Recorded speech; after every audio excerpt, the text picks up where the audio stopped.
April 4th, Board of Commissioners regular session meeting to order. And Commissioner Andrews will give our invitation.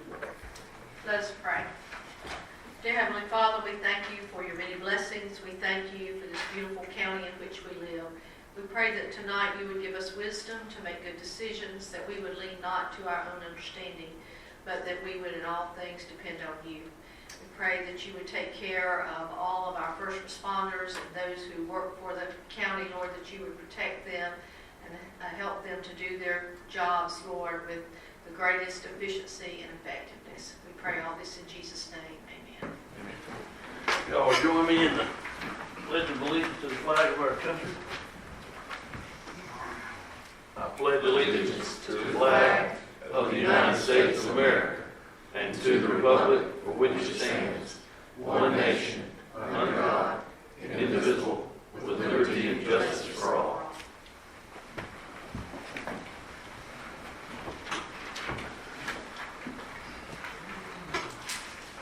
All right, our first item of business is the regular session minutes of March 21st, 2023. Do I have a motion? I make a motion to approve as presented. I'll second it. All right, we have a motion second. Any discussion? All in favor? All right, minutes stand approved.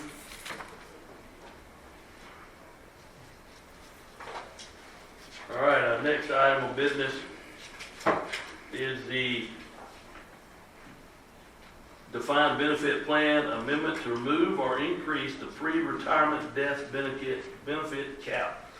The board requested staff to investigate either removing the $50,000 pre-retirement death benefit cap in the county retirement plan or increasing the cap to $85,000 or $100,000. Please reference page 5 of the defined benefit plan booklet, which is attached under the heading, "Are there any benefits for my beneficiaries?" to see how the $50,000 death benefit works. Paul Bates, the county retirement consultant from ACCG, attended the February 16, 2023 planning session to answer questions and concerns regarding this change. Based on that discussion, Mr. Bates prepared a proposal for the board consideration on the cost of removing the $50,000 cap or increasing the cap to $85,000 or $100,000. According to the proposal, it seems the cost to remove the $50,000 cap would be $8,600 per year. However, to increase the cap to $85,000 would cost $4,800 per year, and to increase the cap to $100,000 would cost $6,000 per year. Any amendments to the plan would need to be approved through a resolution and formal plan amendment. A motion vote is needed to approve the attached resolution and plan amendment number 3 to increase the pre-retirement death benefit cap to $100,000. Anybody have any questions? I believe that our county manager could get Mr. Bates on the phone if we need him.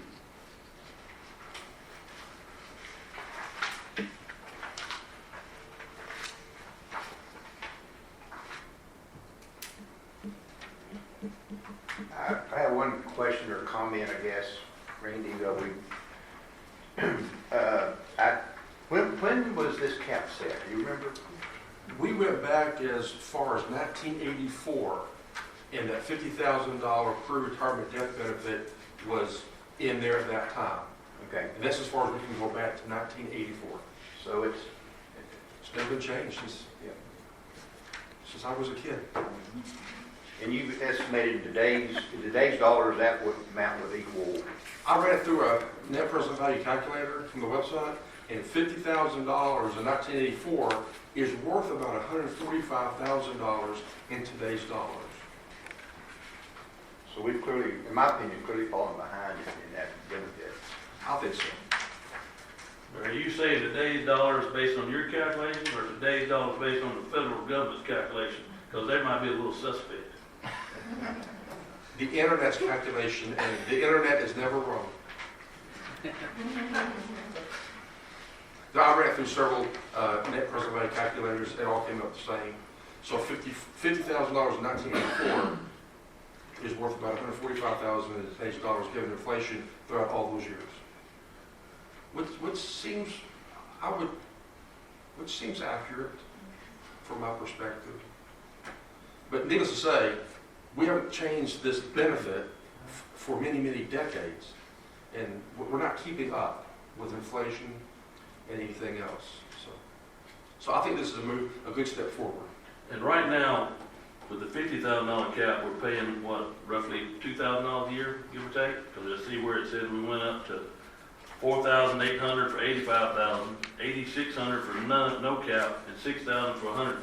So if we're doing $50,000 now, we're, say, somewhere around $2,500 a year, give or take? Yeah, that would be good. That'd be plausible. So barring a catastrophe where we lost too many people at the same time, we're really only looking at maybe a minor increase of what we pay for the retirement benefit. $6,000 a year. In retirement, we pay, well over $1 million. That's what I'm saying, but we're only looking at going up of, $6,000 a year. So it is literally a drop in the bucket. To increase a benefit that if it happens, it's a tragedy to gain benefit from this benefit.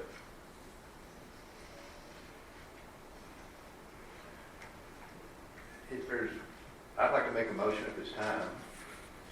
I'd like to make a motion to approve the tax resolution for the defined benefit plan to increase the retirement death benefit cap to $100,000. all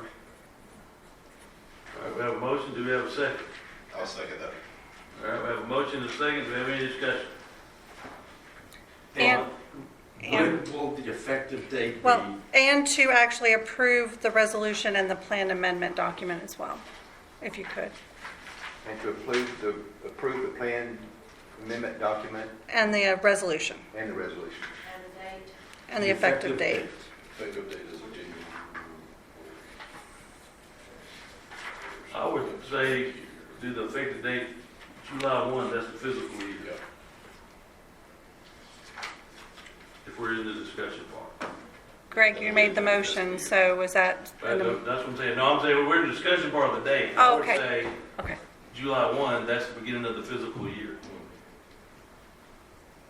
I'm good with that. I would add to that resolution to make the effective date July 1, 2023. All right, we have a motion and a second. Do we need our clerk to read the motion back to everyone, or is everybody clear? Okay. The motion is to approve to increase the death benefit cap to $100,000 with an effective date of July 1st, 2023, and approve the resolution and the plan amendment as well that puts that into effect.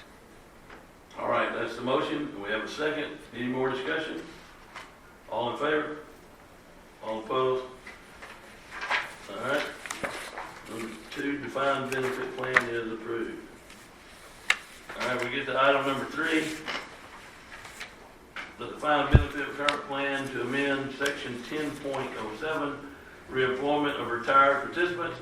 The county's current defined benefit retirement plan, section 10.07, does not allow retired county employees that have left the employment of the county following a bona fide termination of employment and receiving their previously accrued county retirement benefits to return to work for the county and keep receiving their previously accrued county retirement benefits. As a historical note, this particular issue was discussed during the August 5th, 2019 and July 30th, 2020 plan sessions, and the board consensus at that time was not to change the plan. In addition, this issue was recently discussed during the February 16th, 2023 planning session. Paul Bates, the county retirement consultant from ACCG, has indicated that ACCG administers 92 retirement plans for cities, counties, and authorities that allow retired employees to return to work and receive their accrued monthly benefits. If the board wants to amend the current defined benefit retirement plan to allow retired county employees that have left the employment of the county following a bona fide termination of employment and are receiving their previously accrued county retirement benefits to return to work for the county if they are hired or elected and be able to receive their previously accrued county retirement benefits, section 10.07, it would need to be amended. The board also wanted to define the status of the returning county employee through local policy. A local policy had been drafted and included in the updated personnel policy handbook. At any retired county employee may be elected or eligible to be rehired by the county after a bona fide retirement and may elect to continue or cease receiving their accrued retirement benefits.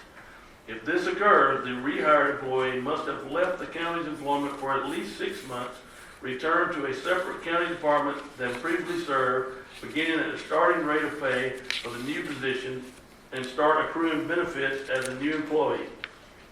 Any amendments to the plan would need to be approved through a resolution and formal plan. And a motion and vote is needed to approve attached resolution and plan amendment, which would be number 4.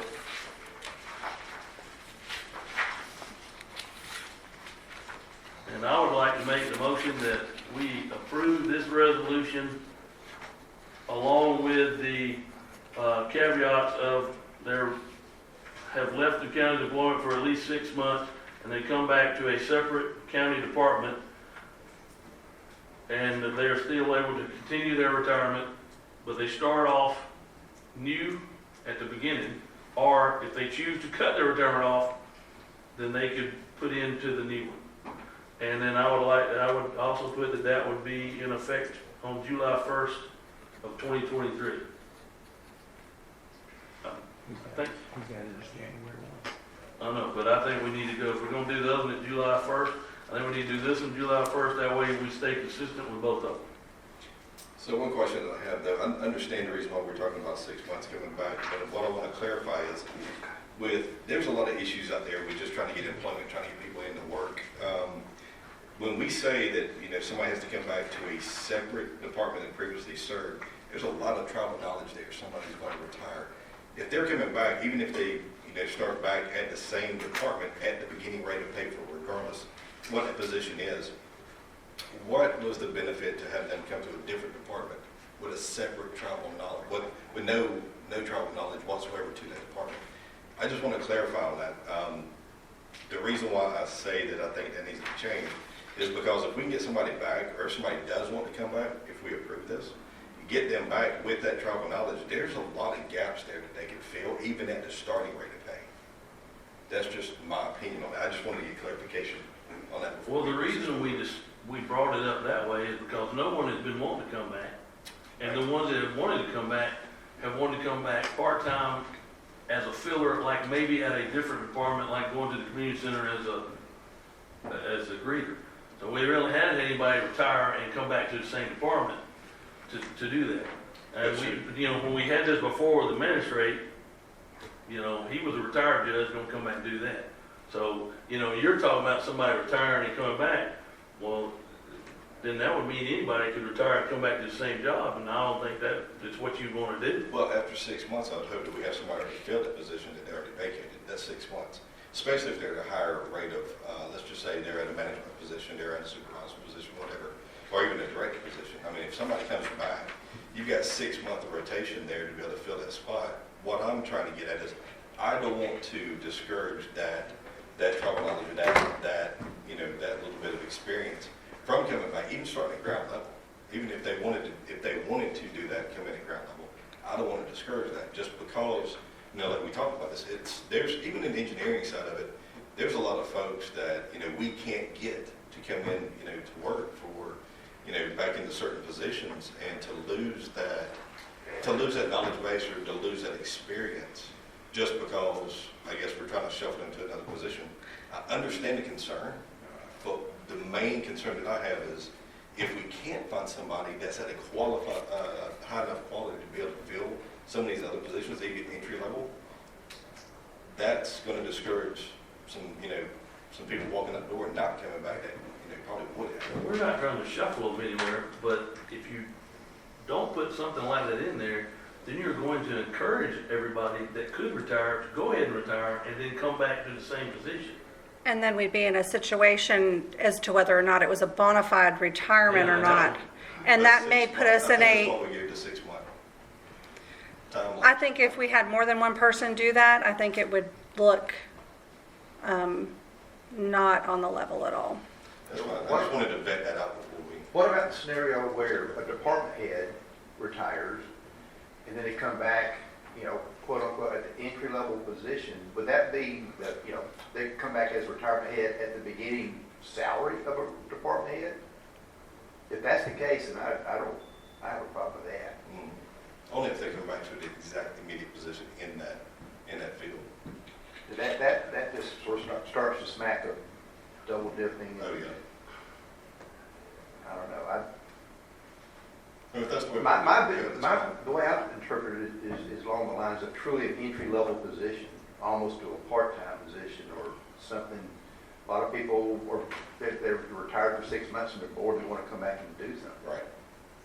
But a scenario where, in my example, a department head could come back and be rehired as a department head at the entry-level position for that slot, to me, that's a problem. If that would fit that definition, I don't know if it would or not. Russell could maybe do a better job explaining that, I don't know. Well, I think we've talked about this twice before, and as a board said no. And now we're at the point, I think Susan and I may be the only two that were here the previous two times to talk about it. We're at a new board. I think we see the benefit of someone retiring and coming back to work.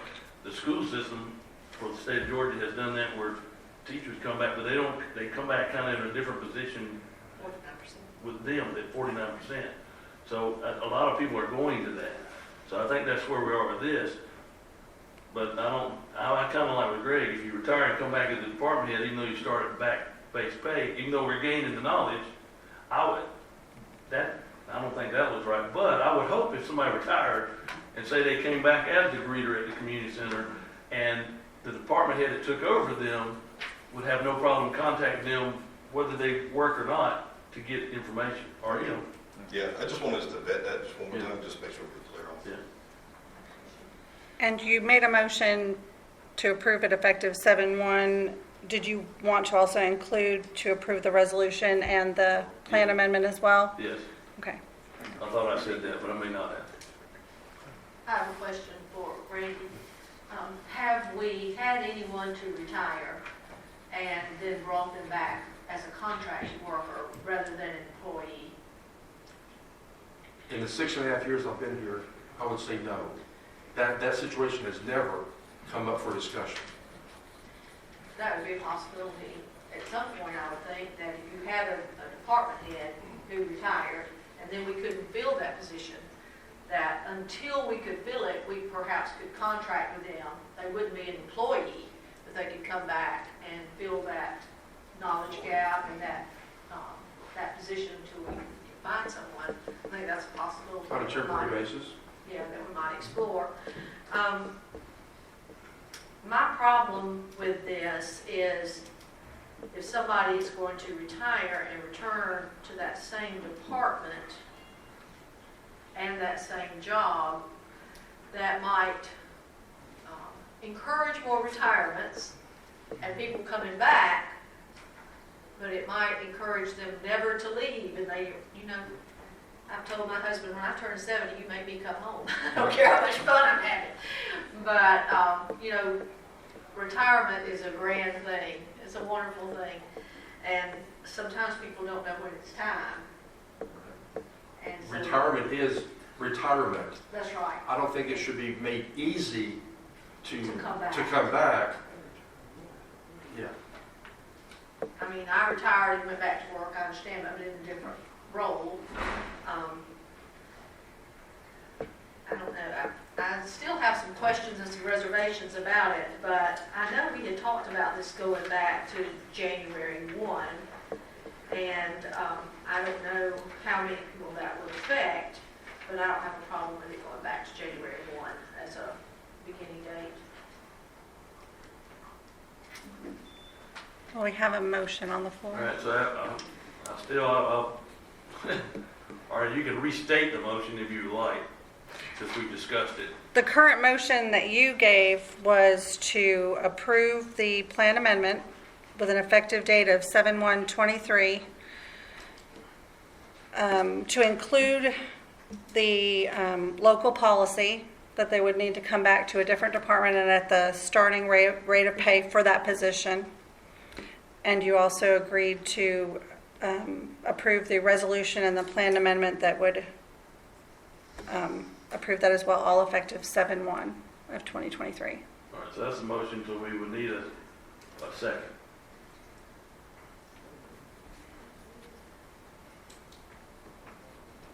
I'll second. All right, we have a motion and a second. Do we have any more discussion? One other thing. So if they come back, it says, and start accruing benefits as a new employee. So they would continue to pay into the retirement system? No, not necessarily. Okay, there's two options. They come back as a new employee at that beginning rate of pay for that position, okay? They were to start accruing benefits as if they were new employees, sick leave, vacation time, that sort of thing. Now, retirement, if they elect to continue their existing retirement, then they're in the program earning their previous amounts. So they're in the program as previously done. If they come back to work and shut off their retirement, then they can jump back into the program and continue on until they retire. All right. Any more discussion? We have a motion, we have a second, more discussion. All in favor? All opposed? I'm recused from that, but And Commissioner Lights is recused, so the motion is approved.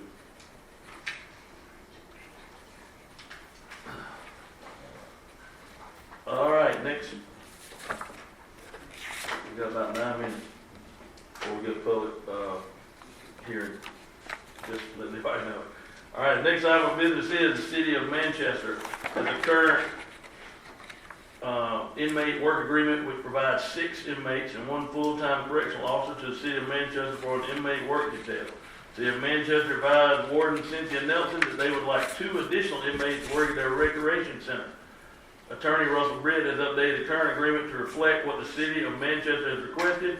Attached to the red line draft of the contract as well as the final agreement incorporating the changes. A motion and vote are needed to approve the agreement and authorize the chairman to execute the same.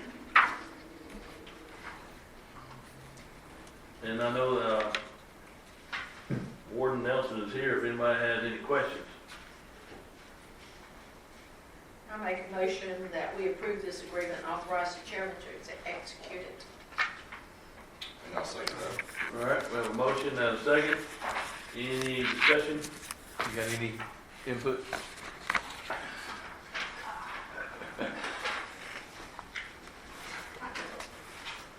Good afternoon, good evening. I've already talked with the City of Manchester officials, and plus their employees have already attended the training that's required to supervise those inmates. So we pre-planned this in order to get to this moment.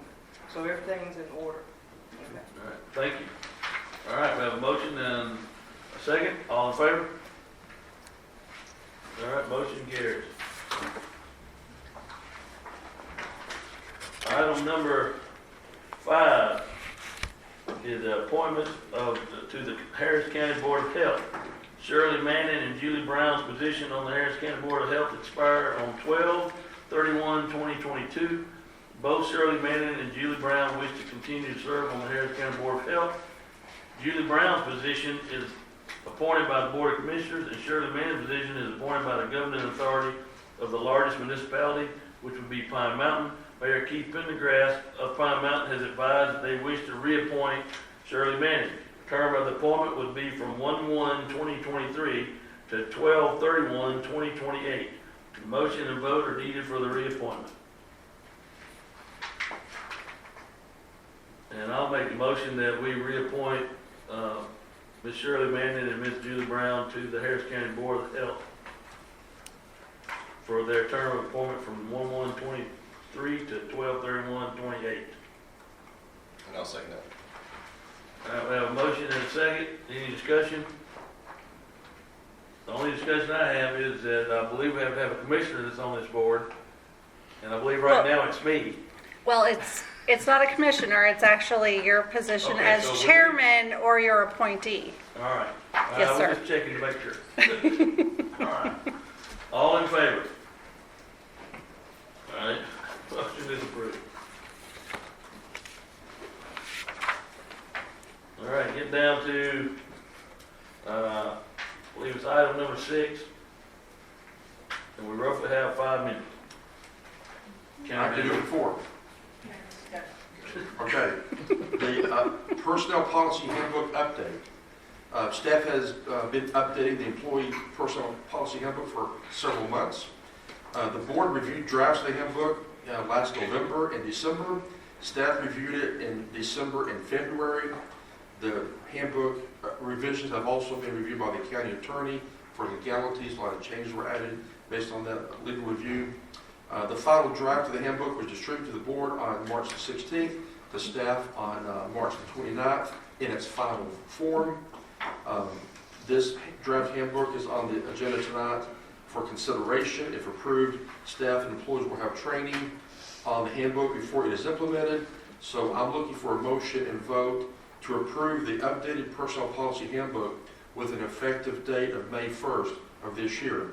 And at the same time, repeal the existing personnel policy ordinance, so we won't have 2 of these documents. So when you approve the new one, you will automatically also repeal the old one. So be happy to answer any questions the board may have on any. And I believe before the meeting that our clerk gave everyone a copy of the ordinance that would need to be repealed. Do we have a motion? Any questions, any discussion? This is a living document. If it does, we'll be reviewing this, a lot. If it doesn't work, we'll change it quickly.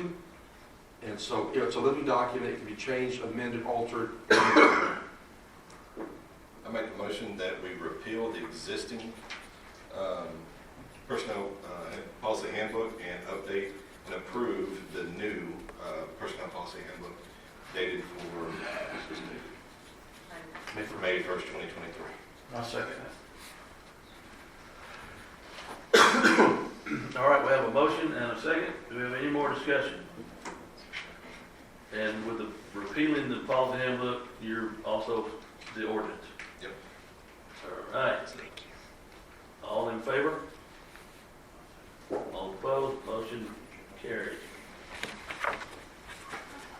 All right, you got 3 minutes to do the project update, Mr. County Manager. I can do it in one. Everything is going very, very good right now. The end. Again, the Unified Development Code went into effect April 1st, so the new UDC is now into effect, and it's been on the website for several months now, under the Community Development Department. Number 6, the new EMS VFD facility. It is under construction, going very well. When it quits raining, it'll go better. Number 22, the new public works facility. That is going, the design is completed. We should start moving dirt very soon. The dehumidification system at the community center, phase 1 will be done Thursday. The pool will be open on Thursday.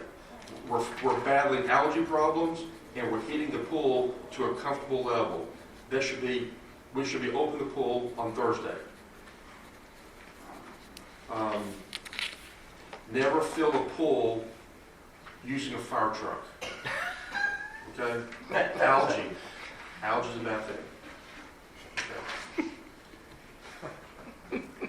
Ellerslie Park development is going very well. The playground there is about 2/3 completed. The south side trails are almost done. The south side trailhead is almost done.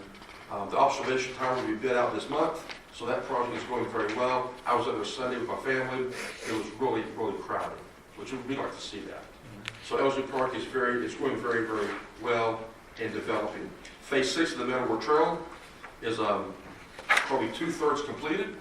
It should be finished sometime, probably this month. You got 30 seconds? Fire Training Center number 41, that's proceeding. Runway lighting at the airport, the bid was opened, and that should be on the board's consideration at the next meeting.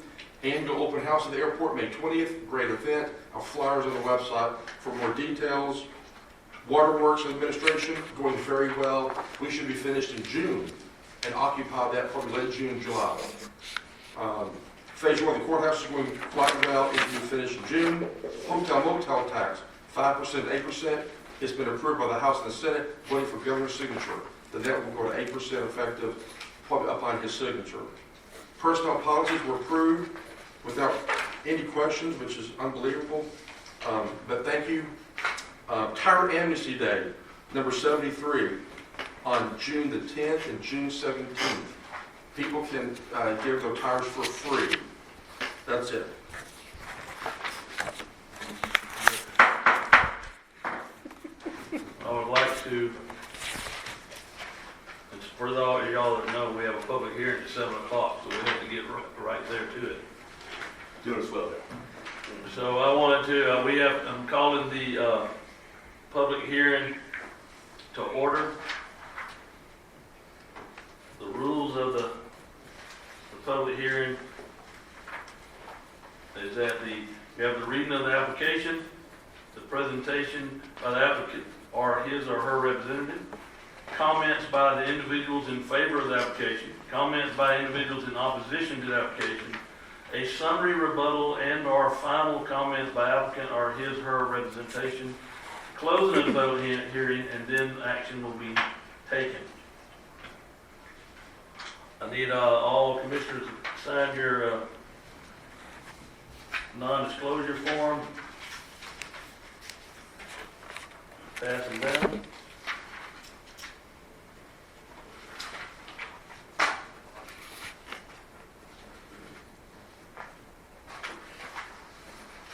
All right. We have an applicant of Shannon Boykin for a special use permit for an amendment to the conditions of the original special use permit to increase the limit of the number of dogs from 10 dogs to 41 to 80 dogs on a 5-acre parcel located at 384 Harold Williams Road, Hamilton, Georgia, located on the map 69, parcel 6A1, land lot 41, land district 21, zone A1, agricultural forestry. The applicant is Shannon Boykin. Special use permit, zoning districts in which use is permitted, A1, special use permit required. Present use residential farm with special use permit for commercial kennel with boarding.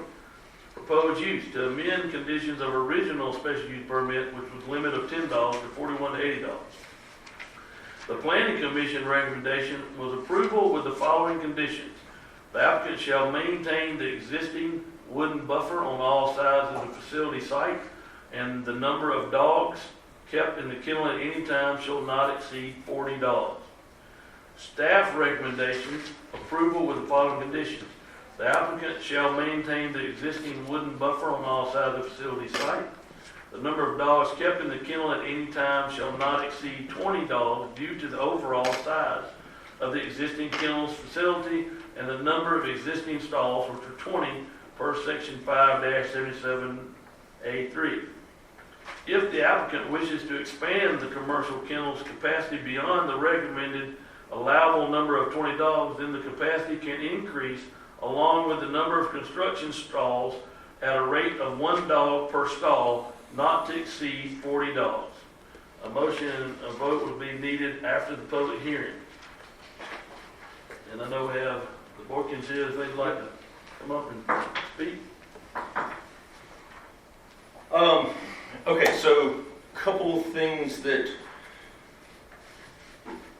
one, I wanted to clear some misconceptions because everybody has this idea that we're trying to expand our facility. We're not trying to expand our facility. Can you state your name, please? I'm so sorry. James Boykin. Thank you. You know, the original kennel, we got some pictures here. So our original license was based on what you're fixing to see here, which was 3 chain link kennels in our backyard. They have been And that's what abandoned, so that's why they look like that. And that's what the Department of Agriculture said, hey, you can have this many dogs based on the amount of space you've got here. So, do you guys have the pictures and all this stuff from a new Yes, one? they have the new ones. We have Yep. Okay, yeah. So obviously you see what we have built, and based on exactly what we have right now is Department of Ag's recommendation, the 41 to 80 dogs. So we asked for that. Department of Ag says that you can't basically you can't house dogs where they can't lay comfortably and rest, things of that nature. Due to the amount of square footage that we have, that's the number they came up with, not the number we came up with. So just to clear the air, there's no construction going on whatsoever. The things that were brought up at the Planning Commission, one was they wanted to limit the number because of how big of a jump we might make. Going from 10 dogs to, potentially 41 to 80 dogs. That was a little disheartening because, had I never built those 3 wire kennels in my backyard and I just proposed to you this beautiful facility that has had $0 expired on it, it is, you won't find one nicer. I had a couple guys come out and look at it, they toured everything. Unexpected, they just popped in, so it wasn't like the surprise inspection that we hurry up and clean and all that stuff for. But we had built this so that it was something that we could have a business that would support the amount of demand that we have.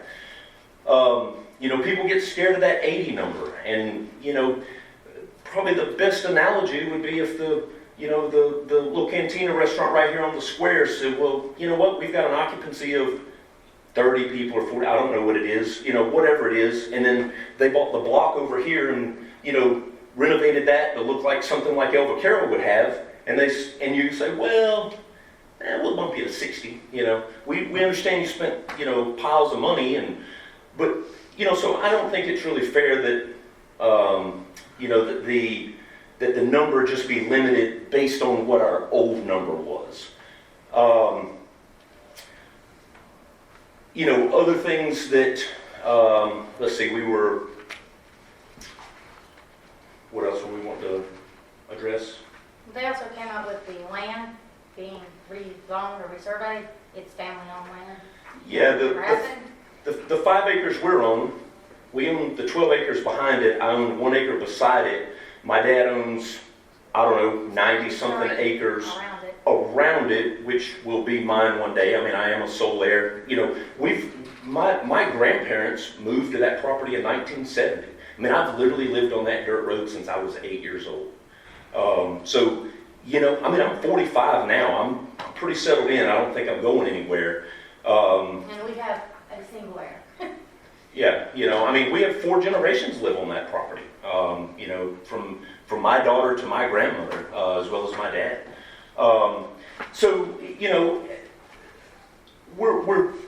Even the facility itself, was built around. I live 300 feet from that place. I don't want to listen to barking dogs all day long. I don't want to go to bed at night and listen to, dogs that may be, noisy. So we built all that stuff. The building is built with that in mind. It's a solid poured cinder block building. I poured every single cell in that thing. All the doors in it, 18 of them I think I counted, they're all 2-hour steel fire-rated doors. They were not required. I could have got away with much cheaper. I wanted heavy-duty stuff that was commercial grade so that it wasn't a problem down the road. There's 14 inches of insulation in the ceiling. The inside metal panels are all steel. I've tried to think of everything I could do, to cut down on the noise. And these 2 guys were here while, there was dogs in the place. Could you stand outside and say, yeah, I think I can hear dogs in there. But, you could hear my dad's dogs through the woods. You could hear the hound dog at the end of the road. It's the country. We're going to have dogs. But we have tried to be respectful of those around us because not only is it just us. My dad lives right there. My daughter lives right there. My grandma lives right there. All of that stuff is right there. Even my neighbors at the end of the road when we built the new kennels, they had built their house after we had the established kennels. We already had a license for that, so it wasn't like but they're just great people, and they keep to themselves. They understand that. They got a dog that probably barks more than mine does. But we don't mind. It's the country, There's gonna be noises in the woods. Some things have been brought up about, some residences on Winfrey Road. Straight through, since I was 8 years old, that's all, woods that have never been cut that I can ever remember. There's that much growth, and it is 0.9 miles away to the nearest place if you were to drive straight through the woods. This is old timber that's there. These are dense woods. I can't see that there being a problem. We've gone over there. We've got a customer that lives over there on Voorhees. We've went and sat in her driveway during, kind of what we would call peak time. Right after they get let out in the afternoon, the dogs are loud. They want to go out. They're going to bark. They're going to run around. They're going to play. They're people's kids. These aren't pound dogs. These are people's kids. You know what I mean? That's our clientele. Granted, they're going to go outside and play. They're going to have fun. But we don't want to restrict daycares because the kids are outside playing. We close at 6 o'clock. There's no dogs outside, at night. There's not a single dog that's ever slept outside since we built the new facility. And I would guarantee, I live 300 feet away. I cannot hear those dogs inside my house when everybody is inside at nighttime, when things are supposed to be peaceful. With that being said, I would like the board to consider our higher number, or at least maybe a compromise. It was brought to our attention that, well, you could do this again. It cost me $750, by the time I pay the fee to the county, I have a sign put up, and then of course everybody that drives in, what's going on? What's going on?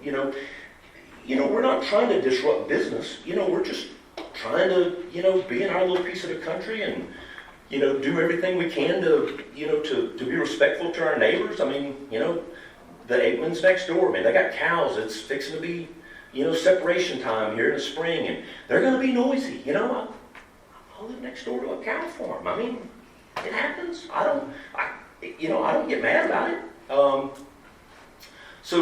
With that being said, if there's any questions that we could answer, I don't I know. wanted to, obviously, some about the 20, and we could go bigger later.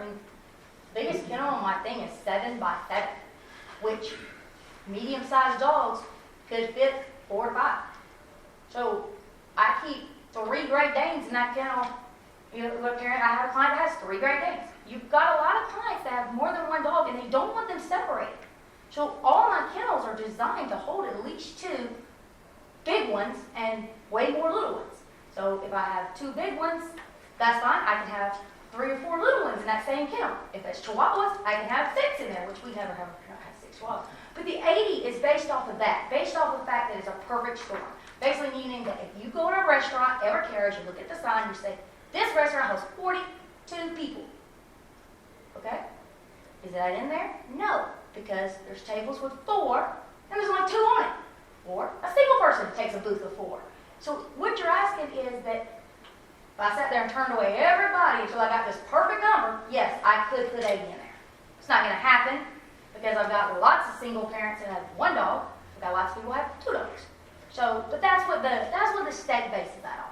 Basically saying that by the inches we have in each kennel, how many small dogs can go in there and lay down comfortably.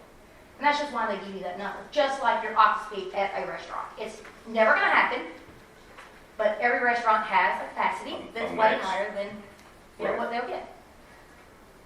Anyone have any questions? Not at this time? All right. Do we have anyone that needs, that's not a good word, anyone that would like to speak in favor of this application? State your name and your address, please, sir. Richie Grantham, 5363 US Highway 27, Catawba. My name's Richie Grantham. I have 2 dogs that board at Red Wolf, and what they do is a great thing. I ride a lot of roads a whole lot.